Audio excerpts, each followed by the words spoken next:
Welcome back. I'm Sage, and this is Easy English with Sage. Let me ask you something honest. Something that might feel a little uncomfortable, but stay with me. You've been studying English for years. You understand complex articles. You follow native speakers without subtitles. You can write a professional email without looking anything up.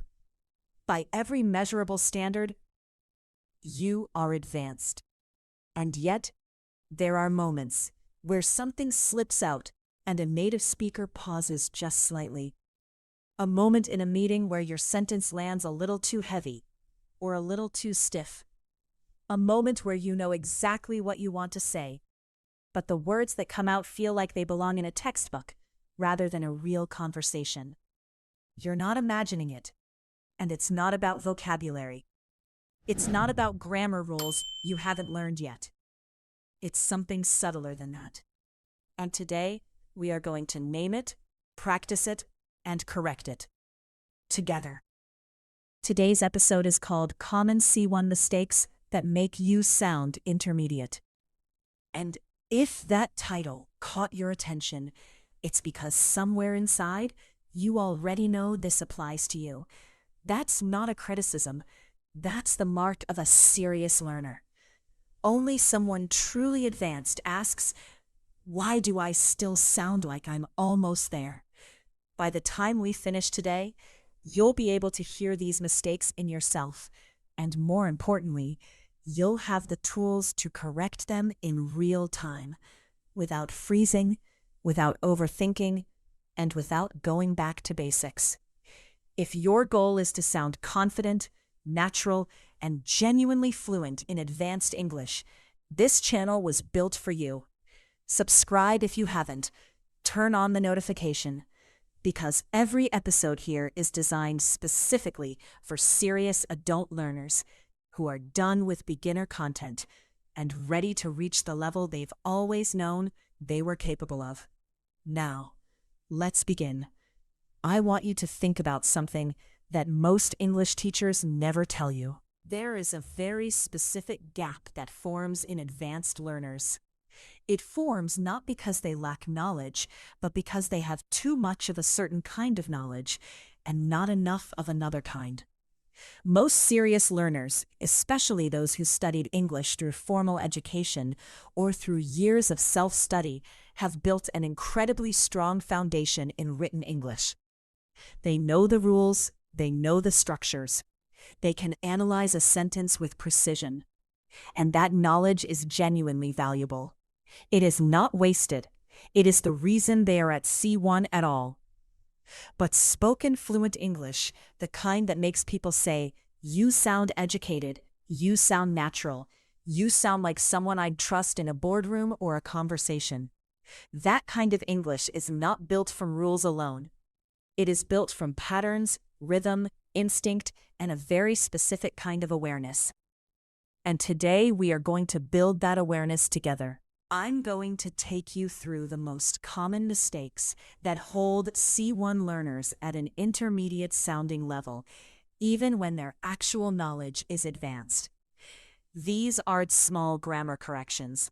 These are the real things, the patterns that native speakers notice even when they can't name them. The things that create that almost but not quite feeling in your speech.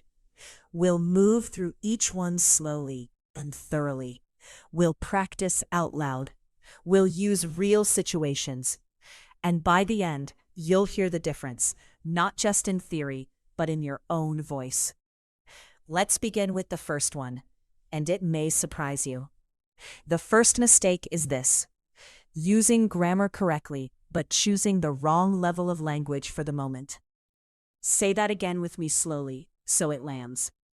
Using grammar correctly, but choosing the wrong level of language for the moment. This is one of the most common things that creates that intermediate sound in otherwise advanced speakers. The grammar is perfect. The vocabulary is accurate. But the register, the level of formality or informality chosen, doesn't quite match the situation.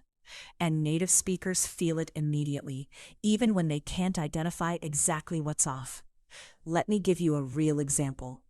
Imagine someone is in a casual meeting with colleagues they know well. Someone says, "I would like to propose that we consider an alternative approach to this matter." Now, nothing is grammatically wrong with that sentence, but in a relaxed, familiar team meeting, it sounds stiff. It sounds like a formal document read aloud. A native speaker in that same moment would likely say something like, "Actually, I was thinking, what if we tried something different here?" Same idea, completely different weight. The second version sounds natural, confident, and engaged. The first version sounds like it came from a memo. Imagine someone in a formal client presentation says, "So basically what we're going to do is kind of rework the whole thing." Again, understood, but it loses authority. It loses the credibility that the situation demands. The mistake isn't knowing too little. The mistake is not yet having the instinct to shift registers smoothly and automatically based on context. Fluent speakers shift registers the way you shift your posture. You don't think about it. You sense the room and you adjust. That's what we're building today. So let's practice this. I want you to say the following sentence with me. Listen first, then repeat. Let's take a different approach here. Say it with me now. Let's take a different approach here. Clean, direct, works in most professional contexts without being either too formal or too casual. Now try this version, slightly more formal, for a meeting where the tone is more structured. I'd like to suggest we reconsider our current approach. I'd like to suggest we reconsider our current approach. And now an informal version for a casual team conversation. Actually, what if we just did this differently? Say it with me. Actually, what if we just did this differently? Feel how different they are. Same underlying idea. 3 different registers. The question is not which one is correct. The question is which one belongs in the moment you're in. When you start developing this sensitivity, this ear for register, your English stops sounding like applied knowledge and starts sounding like lived language. And that is a significant shift. Now here's what I want you to notice in your own speech this week. When you're in a relaxed conversation, are you still using formal constructions out of habit? And when you're in a formal setting, are you perhaps using casual fillers and phrases because that's where your comfort zone is? Notice it. Don't judge it. Just begin to notice it. Awareness is always the first step. Let me raise something connected to this. It will open the second mistake. Intermediate learners rely heavily on explicit connectors. Words and phrases like firstly, in addition, moreover, furthermore, however, on the other hand. And there is absolutely nothing wrong with these words. In formal writing, they are precise and appropriate. In an academic essay or a structured report, they do exactly what they should.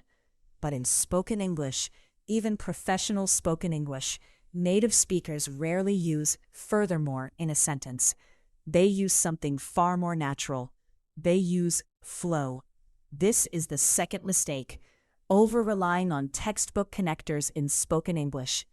When a C1 learner says, "Furthermore, I believe there are several factors to consider," it sounds like a written essay being read aloud, and the person listening shifts their mental frame. They're no longer in a conversation. They feel like they're receiving a presentation. What does a fluent speaker say instead? They say things like, "and on top of that," or "the thing is though," or "now here's where it gets interesting," or simply, "right, so." These are connectors too, but they carry the rhythm of real speech. They breathe, they move, they invite the other person to stay engaged. Let's practice this. I want you to replace the following textbook connectors with spoken alternatives, and we'll do it together. Instead of however, in conversation, try that said, or then again, or but here's the thing. Say each one with me. That said, then again, but here's the thing. Instead of furthermore, try and on top of that. Or what's more. Or and there's also this. Say them. And on top of that. What's more. And there's also this. Instead of in conclusion, try so when you step back and look at it. Or ultimately. Or at the end of the day. Say them. When you step back and look at it. At the end of the day. Now I want you to do something. I want you to practice a short spoken response using these natural connectors. Here's the scenario. Someone asks your opinion about working from home. You agree with it in principle, but you see some complications. Try this. Say it with me, slowly and naturally. Personally, I'm in favor of it. That said, I think it works better for some people than others. And on top of that, there's the question of team communication, which if you're not careful, can really start to break down. So ultimately, I think it depends on the role. Say it again. This time, let it feel comfortable. Don't read it. Let it come. Personally, I'm in favor of it. That said, I think it works better for some people than others. And on top of that, there's the question of team communication, which if you're not careful, can really start to break down. So ultimately, I think it depends on the role. Do you feel the difference? That response sounds like an intelligent, thoughtful professional expressing a real opinion. It doesn't sound like a grammar exercise. It sounds like a person. And this is what we're working toward, not just knowing English, but speaking it with the natural weight of someone who lives inside the language. If you're still with me, still practicing through this, type "I'm serious" in the comments. It tells me you're exactly the kind of learner this channel is made for. And it's a commitment to yourself. Let's continue. The third mistake is one that affects even very high-level learners. And it's one of the most important to understand. It is this: being too explicit when native speakers rely on implication. This is subtle, and it's worth taking a moment with. In many educational contexts around the world, English is taught with an emphasis on completeness. Say everything. Be clear. Don't leave anything out. And that produces thorough communicators. But in natural spoken English, especially at an advanced professional level, native speakers leave things implied.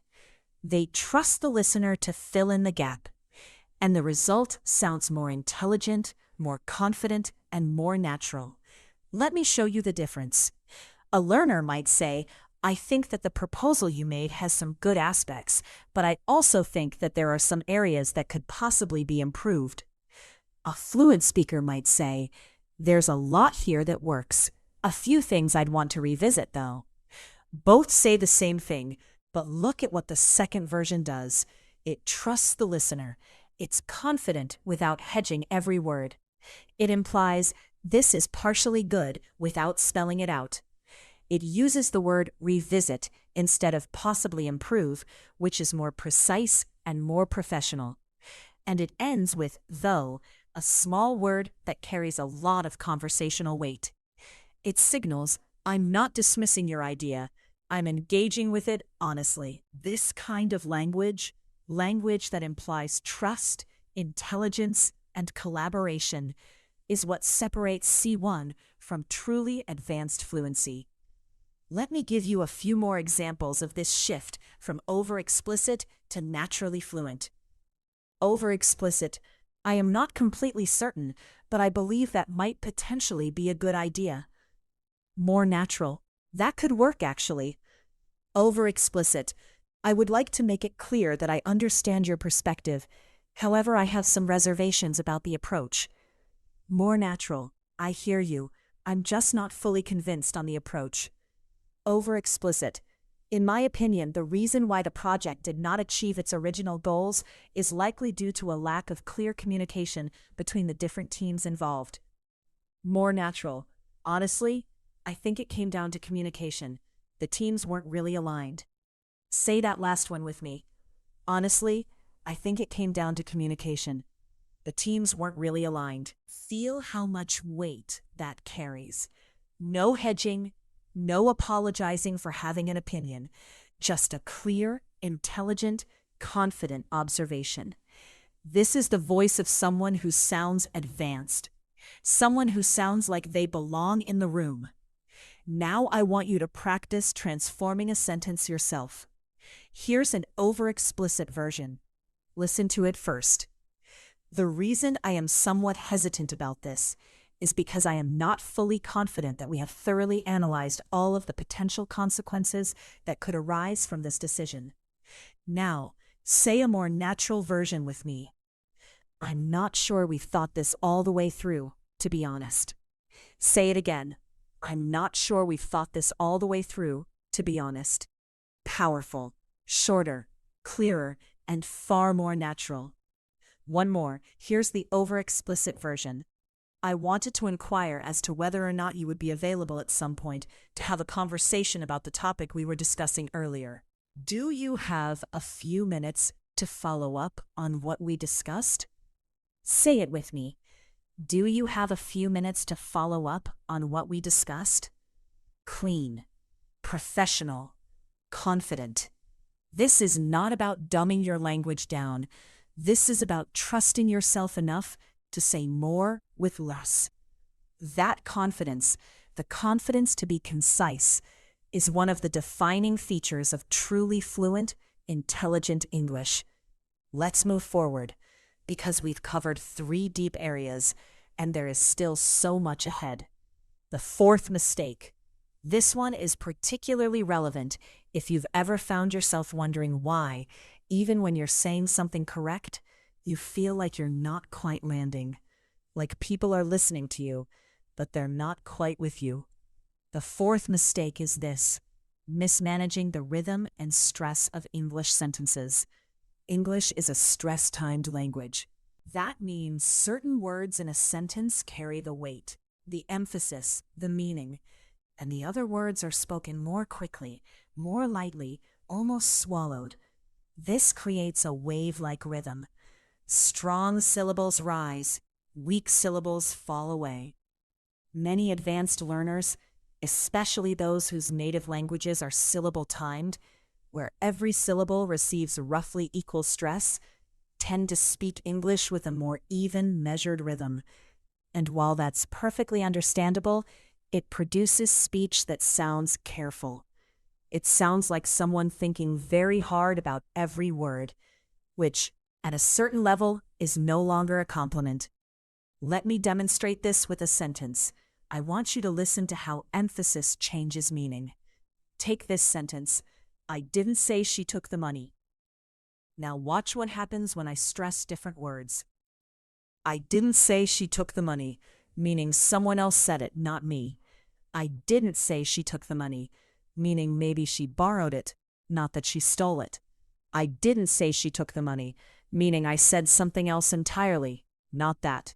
I didn't say she took the money, meaning I said nothing about that at all. I didn't say she took the money, meaning she did something else with it, not took it. See how that rhythm and emphasis can change everything? Meaning, I said something, but not that specifically. I didn't say she took the money, meaning maybe someone else took it. I didn't say she took the money, meaning maybe she took something else. Same words, 7 completely different implications, all carried by stress alone. This is why English speakers sometimes feel that a non-native speaker is being unclear. Not because the words are wrong, but because the stress isn't telling the story. The emphasis isn't landing in the right place. So what do we practice? We practice intentional stress. We practice knowing which word in a sentence carries the meaning and letting that word be heard. Let's try it together. Here is a sentence. The meeting was moved to Thursday. Say it with me, stressing moved and Thursday. The meeting was moved to Thursday. Again, the meeting was moved to Thursday. Now try this one. I wasn't expecting that response. Stress expecting and that. Say it. I wasn't expecting that response. Again, I wasn't expecting that response. Feel how that emphasis creates a natural, spoken feel. You're not reading, you're speaking. Now, one more. That's actually a really good point. Stress actually and good. Say it. That's actually a really good point. Again, that's actually a really good point. That sentence said with the right stress sounds like genuine engagement. It sounds like you're truly listening and responding in real time. That's fluency in its most honest form. Here's what I want you to do as a practice this week. Choose 3 or 4 sentences you say often. In your work, in your daily life, practice them out loud, slowly, playing with the stress. Move the emphasis around. Feel what changes. Then choose the version that feels most natural and most precise, and make that the version you use. This kind of deliberate practice, away from pressure, away from a real conversation, is how the instinct gets built. And once the instinct is there, you stop managing it consciously. It simply happens, the way it does for a fluent speaker. Now let's take a breath and look at where we are. We've covered register shifts, over-reliance on textbook connectors, being too explicit, and rhythm and stress. Each of these, on its own, might seem like a small thing, but together, they form the invisible gap between sounding educated and sounding fluent, between sounding like someone who studied English and someone who lives in it. You're not closing this gap by learning more vocabulary. You're closing it by changing how you use the language you already have. And we're just getting started. The 5th mistake is one that many learners are aware of in theory, but haven't yet solved in practice. It is the misuse of hedging. Hedging, using careful, softening language to avoid being too direct, is a sophisticated feature of advanced English. Native speakers use it constantly. It signals awareness of nuance. It signals social intelligence. And when used well, it makes you sound not weaker, but more sophisticated. Phrases like, I tend to think, or it seems to me, or you could argue that, or there's a case to be made for. These are the language of someone who is confident enough to hold a position without being rigid. Someone who is open to dialogue. The problem comes in 2 forms. Either a learner uses too much hedging and starts to sound uncertain, apologetic, and lacking in conviction, or they use too little and their opinions land too bluntly, creating unintended friction in professional settings. Let me give you examples of both mistakes and then the balanced version. Too much hedging. I'm not sure if this is correct, but I kind of feel like maybe there could possibly be a way to perhaps look at this differently, if that makes sense. That's exhausting to listen to. By the end of it, you've lost the listener. And more importantly, you've communicated self-doubt rather than intelligence. Too little hedging. That strategy is wrong. We need to do this differently. Clear. But in many professional contexts, depending on the culture, the relationship, and the setting, that can feel confrontational. It can put people on the defensive. It prioritizes being right over being effective. Balanced hedging. I think there's room to rethink this approach. There's something worth exploring here. Strong, confident, but open. That's the tone that builds trust in professional environments. Let's practice balanced hedging together. I'll give you a strong opinion, and your task is to say it with confident but open language. Opinion: the new system doesn't work. Hedged version: I'm not convinced the new system is working as well as we'd hoped. Say it with me.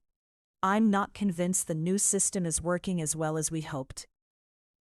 Again, I'm not convinced the new system is working as well as we'd hoped. Opinion. This deadline is unrealistic. Hedged version. I want to flag that the timeline might be tighter than we can realistically deliver. Say it with me. I want to flag that the timeline might be tighter than we can realistically deliver. Again, I want to flag that the timeline might be tighter than we can realistically deliver. Opinion, I disagree with this decision. Hedged version, I do have some concerns I'd like to share, if that's all right. Say it. I do have some concerns I'd like to share, if that's all right. Beautiful. That last phrase, if that's all right, is particularly powerful. It's not weakness, it's protocol. It's showing respect for the other person's position while asserting your right to speak. Native speakers use this kind of social fluency constantly, and it reads as sophisticated, not tentative. Now, I want to connect this to something that might resonate with you quite personally. Many learners from professional backgrounds, engineers, doctors, academics, executives, people who are highly capable in their field, sometimes feel that careful, hedged English makes them sound less authoritative than they are. They feel that in their native language, they can command a room. In English, they feel like they're navigating carefully, choosing every word, and still not landing with the same weight. That feeling is real, and it's frustrating. But here's what I want you to understand. The issue is rarely about authority. It's about fluency in the social language of the room.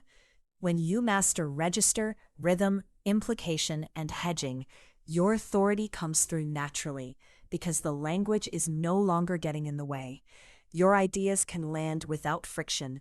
Your personality can come through. And that is when people stop hearing your accent and start hearing you. That's the shift. And every minute you practice today is moving you toward it. Let's move into the sixth mistake. And this one connects directly to those moments many learners describe. Moments in meetings, in interviews, in conversations where they go silent.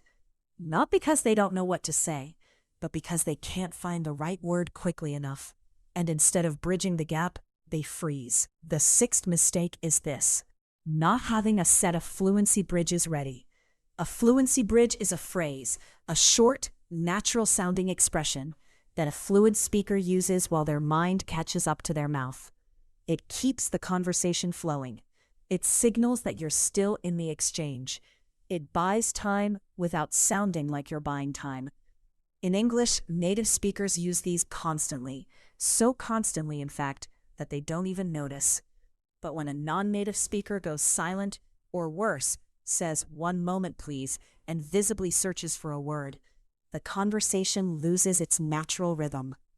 Here are some of the most powerful fluency bridges in professional English. I'm going to say each one, and then I want you to say it with me. Let these settle into your mouth so they're available to you automatically. That's a really interesting question. Let me think about that for a moment. Say it. That's a really interesting question. Let me think about that for a moment. So, what you're essentially asking is, say it. So, what you're essentially asking is, give me just a second to put that into words properly. Say it. Give me just a second to put that into words properly. Right, so the way I'd frame it is, say it. Right, so the way I'd frame it is. It's hard to explain exactly, but the basic idea is, say it. It's hard to explain exactly, but the basic idea is, if I had to put it simply, say it. If I had to put it simply. I know what I want to say. I'm just finding the best way to put it. Say it. I know what I want to say. I'm just finding the best way to put it. Say it. I know what I want to say. I'm just finding the best way to put it. These phrases are not cheating. They are not a sign of weakness. They are exactly what articulate, intelligent speakers do.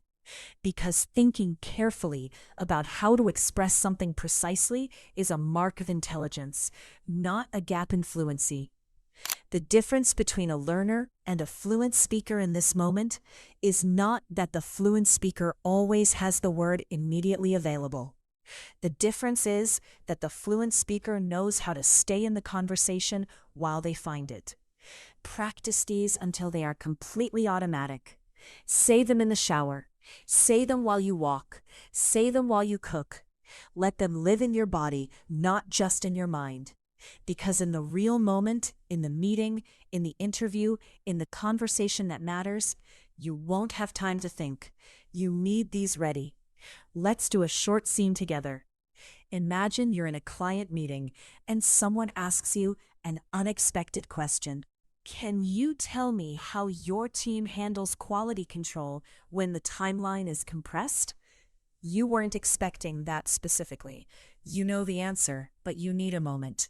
Here's what you say. That's a great question, actually. Let me frame it properly. So, the way we typically approach it is, say that with me. That's a great question, actually. Let me frame it properly.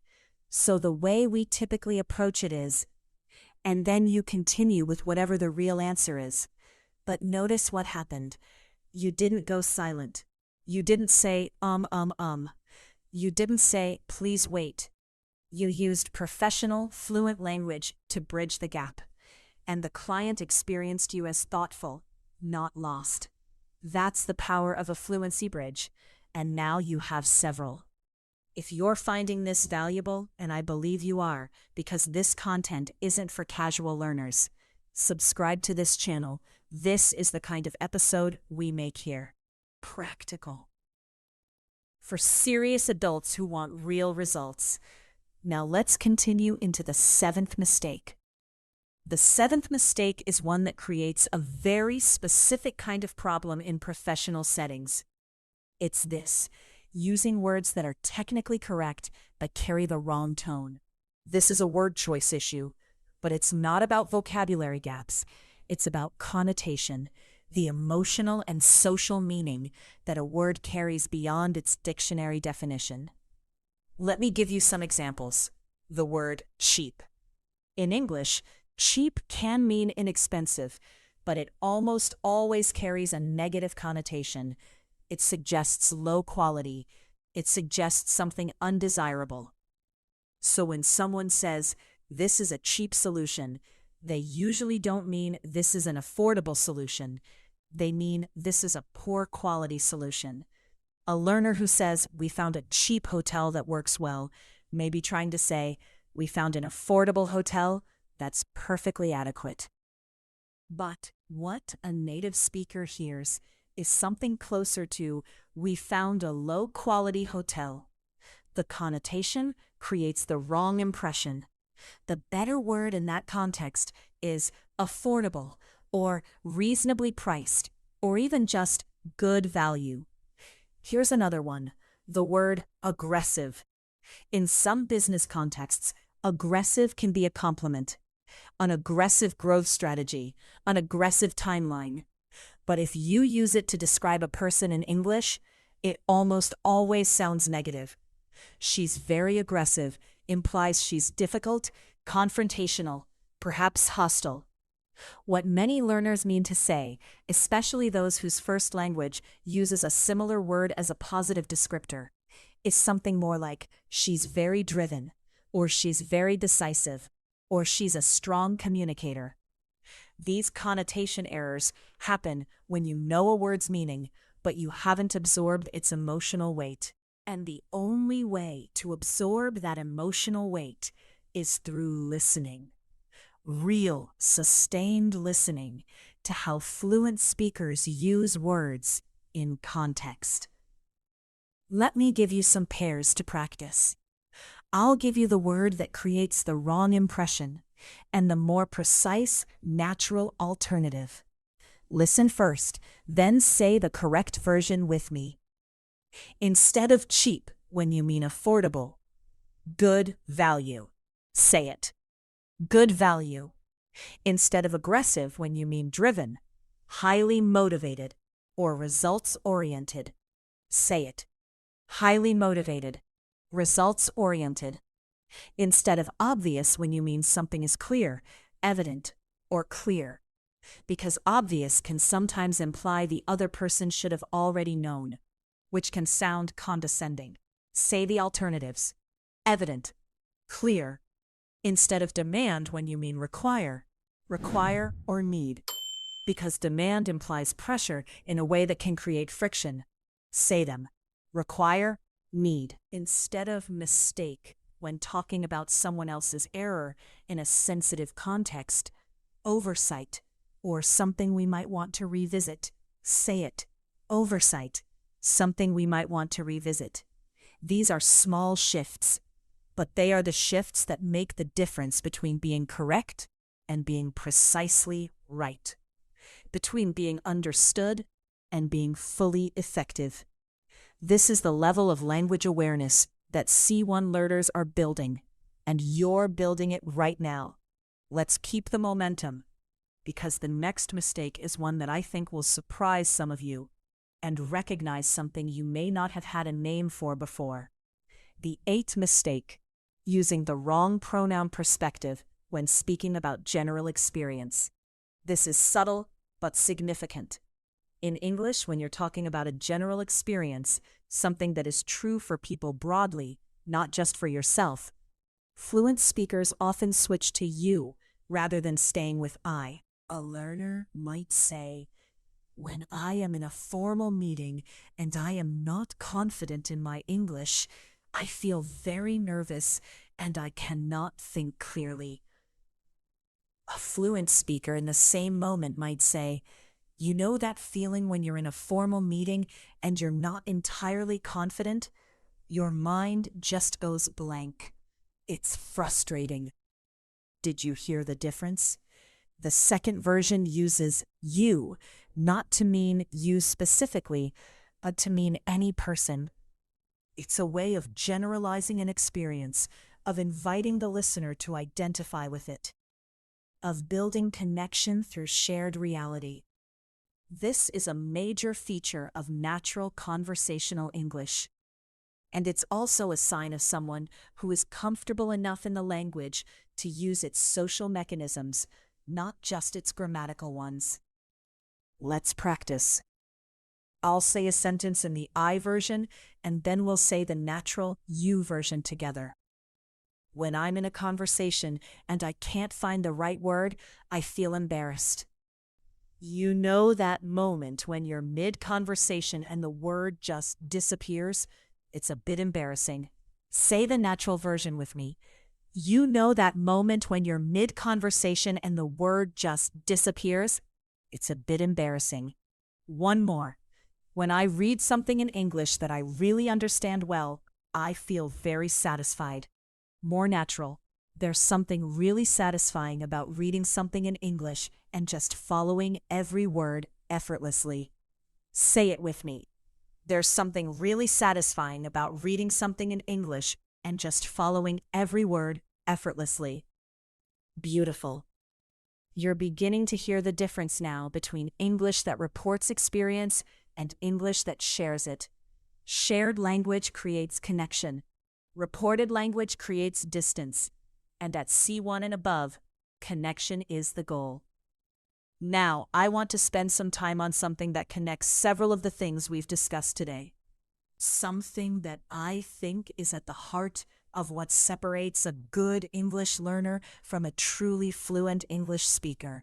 It is this: fluent speakers think in patterns, not in rules. When a native speaker forms a sentence, they are not thinking, "I need a subject, then a verb, then an object. I need to make sure the subject and verb agree. Now I need a connector." They are not doing any of that. They are reaching for familiar patterns they have heard thousands of times, and they are reproducing them slightly modified for the current situation. This is why fluency feels different from correctness. Correctness is rule-based. Fluency is pattern-based. And this has a very practical implication for how you practice. If you practice English by constructing sentences from rules, thinking in your native language, translating, checking grammar, producing the sentence, you will always be a step behind the conversation, always slightly delayed, always feeling like you're chasing the interaction rather than being in it. If you practice English by memorizing, internalizing, and shadowing natural patterns, absorbing chunks of real language, and letting them live in your memory as whole units, your brain begins to reach for those patterns automatically. You stop translating, you stop constructing, you start speaking. This is why we've been practicing whole sentences today, not isolated words. This is why the phrases I've given you are not vocabulary items, but living expressions. Expressions you can use as they are, in real situations, right now. Let me give you a set of high-value sentence patterns. These are patterns that appear constantly in professional, advanced English. I want you to hear each one, understand its structure, and then say it with me until it feels natural. Pattern 1. What strikes me about this is, this pattern introduces an observation elegantly. It signals that you've been paying attention and you've formed a considered thought. What strikes me about this proposal is how clearly it addresses the budget concern. Say the beginning of the pattern with me. What strikes me about this is, again, what strikes me about this is, pattern 2, the thing is. This is one of the most useful spoken connectors in English. It signals that you're about to add something important, a clarification, a complication, a key detail. The thing is, we don't actually have the data to confirm that yet. Say it. The thing is. Again. The thing is. Pattern 3. It's not that. It's more that. This pattern is incredibly powerful for expressing nuance. It corrects a potential misunderstanding while clarifying your actual position. It's not that I disagree with the approach. It's more that I think the timing isn't quite right. Say the pattern with me. It's not that. It's more that. Again. It's not that. It's more that. Pattern 4. I take your point, but. This phrase is a masterclass in professional conversation. It acknowledges the other person's perspective, genuinely, not dismissively, and then presents your own view. It keeps the tone collaborative rather than adversarial. I take your point, but I think we need to consider the long-term implications here. Say it with me. I take your point, but. Again, I take your point, but. Pattern 5. What I'd suggest is, this is how you make a recommendation in professional English, without sounding like you're issuing an order or being prescriptive. It's direct, but respectful. What I'd suggest is we pilot it first before committing to the full rollout. Say the pattern. What I'd suggest is, again, what I'd suggest is. Now let's put several of these together in a short scene. You're in a team discussion. Someone has proposed a major change to a project plan. I take your point. There's clearly a lot of potential here. The thing is, we're fairly tight on resources right now. What strikes me about the current plan is that it assumes a lot of capacity we might not have. It's not that I'm opposed to the change. It's more that the timing concerns me. What I'd suggest is that we revisit this in the next planning cycle, when we have a clearer picture. I take your point. There's clearly a lot of potential here. The thing is, we're fairly tight on resources right now. What strikes me about the current plan is that it assumes a lot of capacity we might not have. It's not that I'm opposed to the change. It's more that the timing concerns me. What I'd suggest is that we revisit this in the next planning cycle when we have a clearer picture. That's advanced English. That's the voice of someone confident, collaborative, measured, and intelligent. And it's not out of reach for you. You just proved that. Now, let's go deeper. The 9th mistake is something I find particularly important to discuss because it affects how you're perceived in a way that learners rarely expect. The 9th mistake is this: not managing how you begin and end sentences in spoken English. In many languages, sentences can begin without much ceremony. You state the subject, you state the verb, you state the object. And that works perfectly well in that language. But in spoken English, especially in professional and conversational contexts, how you begin and end a sentence carries a lot of social information. It signals how confident you are, how engaged you are, how much you're tracking what the other person has said. And fluent speakers manage these openings and closings almost without thinking. Let me give you some examples of sentence openings that immediately raise the level of your spoken English. Instead of just launching into your point, try beginning with a brief acknowledgement phrase that connects your thought to what came before. Right, so, actually, yes, and building on that? That's interesting because I was thinking the same thing actually, but these phrases do something very specific. They show that you've been listening, that your thought is connected to the conversation, and that you're a participant, not just a presenter. They create the impression of natural, flowing dialogue. Say each one with me now. Right, so actually, yes, and building on that, that's interesting because I was thinking the same thing actually. But now let's look at sentence endings. In natural English conversation, sentences often end with a soft reinforcer or an invitation. Something like, which I think is significant. Don't you think? If that makes sense. Which is worth considering. At least, that's my read on it. These endings serve a conversational purpose. They invite the other person to engage. They signal that you're open to their response. And they soften the landing of opinions in a way that keeps the conversation moving collaboratively. Try these with me, which I think is significant. Don't you think? If that makes sense. Which is worth considering. At least that's my read on it. Now let's combine openings and endings in a full sentence. Listen first, then say it with me. Building on that, the data does suggest a significant shift in user behavior, which I think is worth factoring in before we finalize the plan.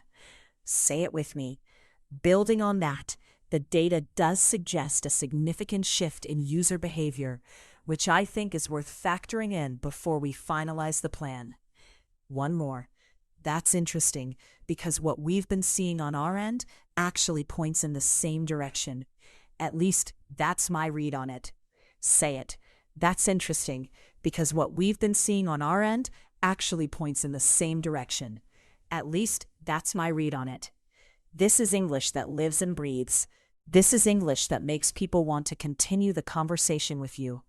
And that is a skill, a real, learnable, practicable skill that separates the C1 learner who sounds almost fluent from the person who has arrived. Tell me in the comments, which of the patterns we've practiced today feels most immediately useful to you? Which one are you going to use first? Let's continue. We're building toward the final stretch of this practice, and the rhythm is going to increase slightly. You'll feel it. The 10th mistake. This one is about vocabulary, but not in the way you'd expect. The 10th mistake is using formal vocabulary in places where simple, precise vocabulary would be stronger. This is the reverse of what you might have been warned about. Most learners worry about not knowing enough advanced vocabulary, but the truth is, many C1 learners use long, formal words where shorter, more precise words would actually make a stronger impression. Here's an example. I want to facilitate a collaborative discussion about the implementation of the aforementioned proposal. That sounds like it's trying hard. A more confident version? I'd like us to work through the proposal together. Same meaning. But the second version sounds like someone who knows exactly what they want and doesn't need to dress it up. That confidence is the marker of true fluency. Here's another. The ramifications of this decision could be quite considerable and wide-ranging. Compare that to, this decision could have significant consequences, some of which we haven't fully mapped out yet. The second version uses two strong specific words, significant and consequences, and then adds a thought that shows analytical depth. It doesn't hide behind long formal constructions. It speaks clearly and lets the idea carry its own weight. This is not about avoiding difficult vocabulary. It's about using it surgically. Every complex word you use should be earning its place in the sentence. If a simpler word says the same thing with equal precision, the simpler word is almost always stronger. Let's practice. I'll give you a sentence loaded with unnecessary complexity. Then we'll say a cleaner version together. Heavy version. It is imperative that we ascertain the veracity of the data prior to making any consequential decisions. Cleaner version. We need to verify the data before we commit to anything. Say it with me. We need to verify the data before we commit to anything. Heavy version. The aforementioned challenges necessitate a comprehensive reconsideration of our current methodology. Cleaner version. These challenges are a reason to step back and rethink our approach. Say it. These challenges are a reason to step back and rethink our approach. Heavy version. I am endeavoring to elucidate the complexities inherent in this particular scenario. Cleaner version. I'm trying to explain why this situation is more complicated than it might appear. Say it. I'm trying to explain why this situation is more complicated than it might appear. Clarity is power. Precision is authority. The speaker who can say a complex thing simply is always more impressive than the speaker who makes a simple thing sound complex. Now we're entering the final third of today's practice, and I want you to feel the difference from where we began. Because you've been absorbing, practicing, and internalizing a great deal. And now we're going to build speed and fluency with everything you've learned. This is where it becomes real. Let me give you a series of professional scenarios. In each one, I want you to respond using the tools we've practiced today. The register awareness, the natural connectors, the implication, the stress, the hedging, the fluency bridges, the sentence patterns. I'll give you the scenario, I'll model a strong response, and then we'll say it together. Scenario 1. You're in a meeting. Your manager asks for your opinion on a plan you have some doubts about, but you don't want to seem obstructive. I think there's a lot of merit here. The thing is, I do have a few questions about the timeline, not the plan itself, but whether the current resources can support it at this pace. What I'd suggest is that we stress test a couple of the assumptions before we commit. Would that be useful? Genuinely well. Thank you. We've had a fairly intense few months, but there's been good progress, which is really what matters. How about on your end? Is this a busy period for you as well? That's a question I've been thinking about, actually. I'm not fully formed on it yet, if I'm honest. What strikes me so far is that there are compelling arguments on both sides. Give me a bit more time with it, and I'll come back to you with something more considered. That's a question I've been thinking about, actually. I'm not fully formed on it yet, if I'm honest. What strikes me so far is that there are compelling arguments on both sides. Give me a bit more time with it, and I'll come back to you with something more considered. On the surface, it seems straightforward, I know. But the thing is, there are a few dependencies that aren't immediately obvious. It's not that the work itself is difficult, it's more that coordinating everything in the right sequence is where it gets complicated. If I had to put it simply, it's less about effort and more about timing. Once more, confidently. On the surface, it seems straightforward, I know. But the thing is, there are a few dependencies that aren't immediately obvious. It's not that the work itself is difficult. It's more that coordinating everything in the right sequence is where it gets complicated. If I had to put it simply, it's less about effort and more about timing. Can you hear it? Can you feel the difference between how you might have said those things before today and how you're saying them now? That is not coincidence. That is practice. That is the result of sustained, deliberate, serious effort, and you are here for it. Let's continue building. The 11th mistake. This one is about something very specific that happens in English conversation, something that learners either overdo or avoid entirely. The 11th mistake is not using discourse markers naturally. Discourse markers are small words and phrases that organize spoken language. They signal transitions, contrasts, emphasis, and connection. Native speakers use them constantly, so constantly that they become almost invisible. But when they're absent or when they're used incorrectly, the speech feels flat, disconnected, or hard to follow. Some of the most important discourse markers in professional English are mind you, which introduces a qualification or exception. We made good progress this week. Mind you, there's still a lot to do. Having said that, which transitions from one position to a nuanced follow-up. The results were disappointing. Having said that, we learned a lot from the process. All things considered, which signals you're giving a balanced overall judgment. All things considered, I think the project was a success. As it turns out, which introduces something unexpected or surprising. We thought the timeline was too ambitious. As it turns out, the team managed it perfectly. That said, which softly contrasts or complicates what just came before. It's a solid plan. That said, I'd want to revisit the budget section.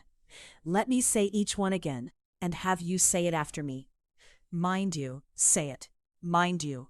Having said that, say it. Having said that, as it turns out. Say it. As it turns out, that said. Say it.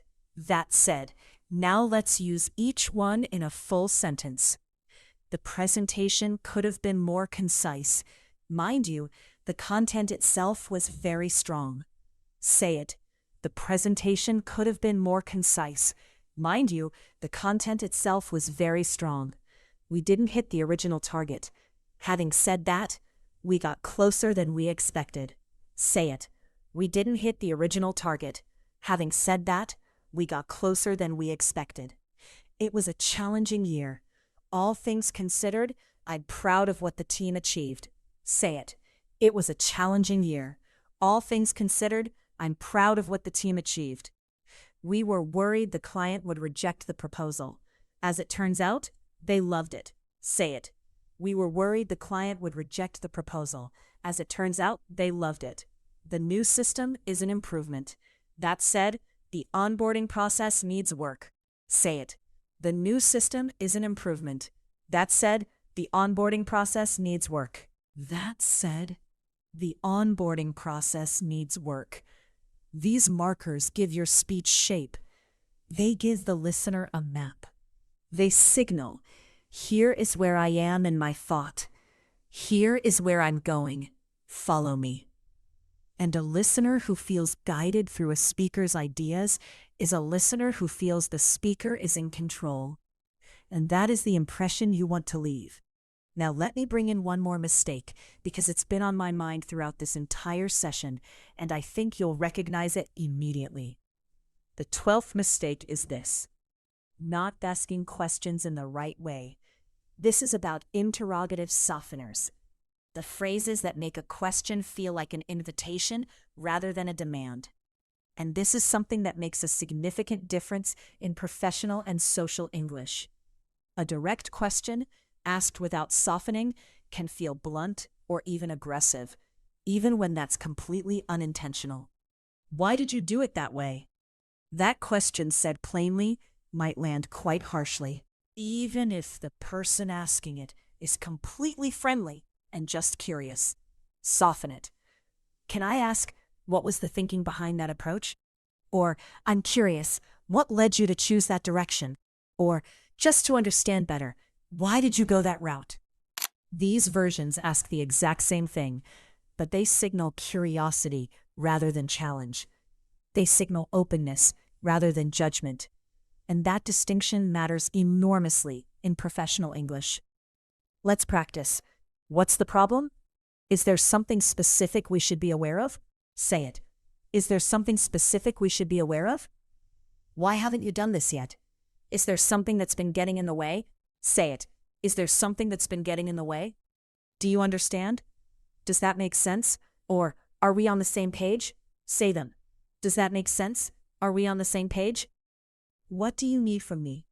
Is there anything I can do to help move this along? Say it. Is there anything I can do to help move this along? Say it. Is there anything I can do to help move this along? These are not just politeness tricks. They are the language of someone who understands that how you ask something shapes the entire conversation that follows. This is social intelligence in action. And social intelligence, expressed through language, is one of the highest markers of genuine fluency. We are now deep into this practice. You've been with me for a long time, and I hope you're feeling it. The accumulation, the momentum, the growing instinct for what sounds right. Let me spend a few minutes on something that I believe is essential for any serious learner. Something I want you to hear clearly and carry with you beyond this video. Fluency is not a destination. It's a direction. I want you to think about what that means for a moment. Because so many learners measure themselves against some imagined fixed point, native speaker perfection. And every time they fall short of that point, they feel behind. They feel like they haven't arrived yet. And that feeling keeps them in a permanent state of almost, rather than a permanent state of growing. The truth about language, and I mean any language, not just English, is that even native speakers are always learning, always encountering words they don't know, always navigating situations where they feel slightly out of their depth linguistically, always discovering that communication is more complex than they realized. What separates advanced speakers from developing speakers is not the absence of gaps. It's the presence of skills for managing those gaps. The fluency bridge, the register shift, the strategic hedge, the discourse marker, the sentence pattern that works in almost any context. These are your tools now, and tools don't disappear when you close the video. What I want you to do, genuinely, seriously, as a commitment to yourself, is make friends with your gaps. Is to choose 2 or 3 of the patterns we practiced today and use them intentionally in your next real conversation. Not all of them, just 2 or 3. Let them land. Notice how people respond. Notice how you feel. That noticing, that awareness in real time is where true growth happens. Not in the video, in the moment after, when you reach for something you didn't have before, and it's there. Now let's do our final practice sequence. This is the climax of today's session. I want you to feel how far you've come from where we began. We're going to build a longer piece of connected speech, piece by piece. Full professional sentences, natural rhythm, all of the tools we've practiced today. Say each part with me as we go. I've been thinking about this for a while, and I want to share a perspective, not as criticism, but because I think it's worth discussing openly. The thing is, there's a pattern I've noticed, and I think if we name it clearly, we can actually do something about it. It's not that the current approach is wrong, it's more that I think we've outgrown it. What strikes me is how much potential there is here, potential that we're not currently capturing. That said, I take the point about resources. That's a real constraint, and I wouldn't want to dismiss it. What I'd suggest is that we carve out some time to look at this together, not to make a decision immediately, but just to see what we're working with. All things considered, I think this conversation is overdue, and I'm glad we're having it. I've been thinking about this for a while, And I want to share a perspective, not as criticism, but because I think it's worth discussing openly. The thing is, there's a pattern I've noticed, and I think if we name it clearly, we can actually do something about it. It's not that the current approach is wrong. It's more that I think we've outgrown it. What strikes me is how much potential there is here. Potential that we're not currently capturing. That said, I take the point about resources. That's a real constraint, and I wouldn't want to dismiss it. What I'd suggest is that we carve out some time to look at this together. Not to make a decision immediately, but just to see what we're working with. All things considered, I think this conversation is overdue, and I'm glad we're having it. Say it one more time. Let it come. I've been thinking about this for a while, and I want to share a perspective, not as criticism, but because I think it's worth discussing openly. The thing is, there's a pattern I've noticed, and I think if we name it clearly, we can actually do something about it. It's not that the current approach is wrong. It's more that I think we've outgrown it. What strikes me is how much potential there is here, potential that we're not currently capturing. That said, I take the point about resources. That's a real constraint, and I wouldn't want to dismiss it. What I'd suggest is that we carve out some time to look at this together, not to make a decision immediately, but just to see what we're working with. All things considered, I think this conversation is overdue, and I'm glad we're having it. That is the voice of an advanced, fluent, professional English speaker. That is you, today, right now. Let me take a moment before we close. I want to be honest with you about something. Progress in language, real, lasting progress, doesn't always feel like progress when it's happening. You'll have conversations that go well, and conversations that feel like you went backwards. You'll use a phrase perfectly one day and forget it the next. You'll feel confident and then suddenly uncertain again. This is not failure. This is how acquisition works. The human brain consolidates language during sleep, during rest, during unstructured time. The practices you do here, absorbing patterns, rehearsing under low pressure, internalizing the feel of advanced English. Those practices are planting seeds, and the harvest comes in conversation. In the meeting where you find exactly the right phrase, in the presentation where you feel the room with you, in the moment where you realize you haven't translated from your native language in 10 minutes. Those moments are coming. They are the reward of the work you're doing right now. Let me leave you with a few things to take with you. First, what you have learned today is not about being someone else. It is about being the fullest version of yourself in English. Your ideas, your intelligence, your personality, your professional experience, all of that is already there. Language is the vehicle, and today, you upgraded the vehicle. Second, the mistakes we discussed today are not defects. They are signposts. They show you exactly where to direct your energy. And every mistake corrected is not a gap filled, but a capability gained. Third, you belong in the conversation. Whatever room you're walking into, whatever meeting, presentation, interview, or social situation is ahead of you, you belong there. Your English, growing every day, is not holding you back. It is carrying you forward. And the distance between where you are and where you want to be is smaller than you think. Practice deliberately. Listen widely. Speak often. Forgive yourself quickly. Return to the work. That is the path, and you are on it. I'm Sage. Thank you for spending this time with me, for taking your learning seriously, and for being the kind of person who doesn't settle for good enough when you know there's more available. If this episode has helped you, and I believe it has, subscribe to Easy English with Sage. Share it with someone you know who is on the same path, and leave a comment telling me which mistake from today surprised you the most. Which phrase are you going to use first? I read everything, and I'm here every episode for you. Keep going.